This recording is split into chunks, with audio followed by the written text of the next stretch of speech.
video yesterday. You released the second video just within the last couple of hours.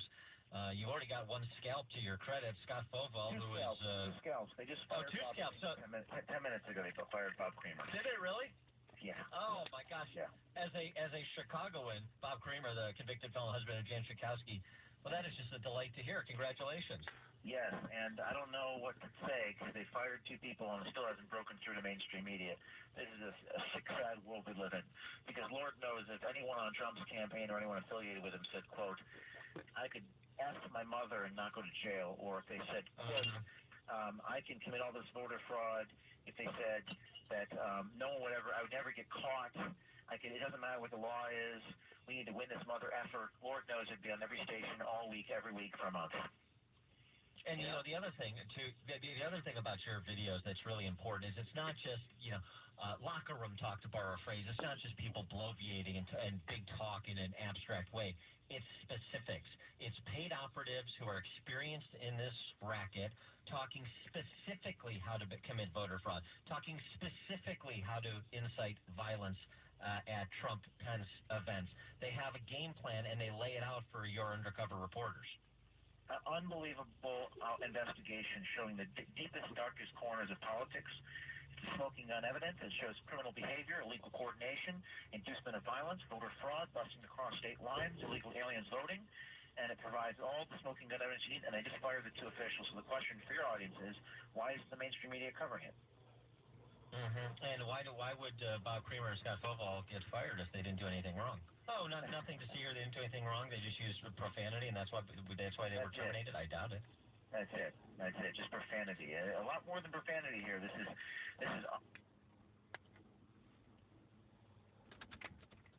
campaigns, and it's all there in the video. The video speaks for itself, but it's a culmination of a year-long investigation that we did, and I think you're seeing the grassroots media now become more powerful than the mainstream media because this is now blown up. It's a phenomenon on the internet, and there's more to come. Now, just take a step back here, and what was the impetus to undergo and put together this year-long project that you've just described, which has produced 2 videos with more to come, as you suggest? Well, I mean, this was a multi-part series.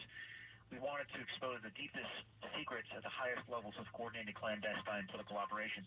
People say the election is rigged or not rigged. Well, we wanted to go find out. So we went undercover, and we had 8 undercover journalists go undercover for a year, building relationships with these people. We found that that these Trump rallies, that they were taking credit for the violence. And they said that in Chicago, the Trump rally was canceled, that was us. In North Carolina, when the 69-year-old woman, your audience may remember a woman named Shirley Teeter, well, they say, quote, Shirley Teeter was one of our activists who had been trained to bird dog, is what they say. Bird dogging is a term that means inducement of violence, agitprop. We planted multiple people in that front area around him to make sure that there wasn't that we could manipulate the media. These are the types of things they were saying in the video. And like I said, they had fired Scott Foval last night. This is the operative who said that he hired mentally ill people to pay them to do things. And now they've just fired Bob Creamer minutes ago. A statement from Bob Creamer reading, quote, I'm unwilling to become a distraction to the important task of Hillary Clinton. Right. Well, I'm sure there are many Bob Creamers and Scott Fovals that will backfill those positions, financed by George Soros and others, right? I mean, Foval comes just in terms of the network now, getting beyond these individual useful idiots into the whole network and the superstructure. Foval, for example, comes via People for the American Way, this leftist group that was founded by Norman Lear and is largely financed today by George Soros, over to this other front group to engage in the agit-prop and the incitements that are captured on your videos. Yes, I mean it's really, but if there's one I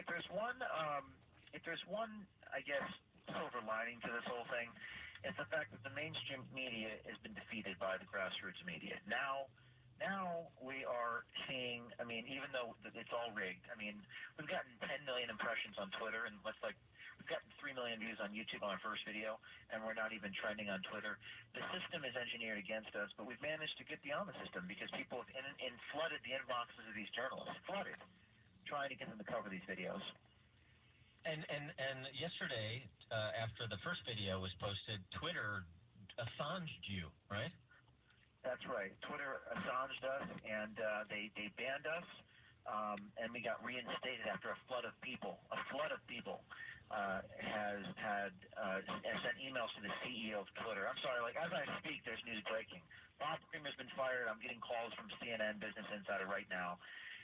This is just crazy. This is just an unbelievable, extraordinary series of events. 2 scalps in 24 hours, 2 top White House operatives just been fired by the DNC, and the mainstream media won't say a word about it. This is truly an unprecedented and historical series of events.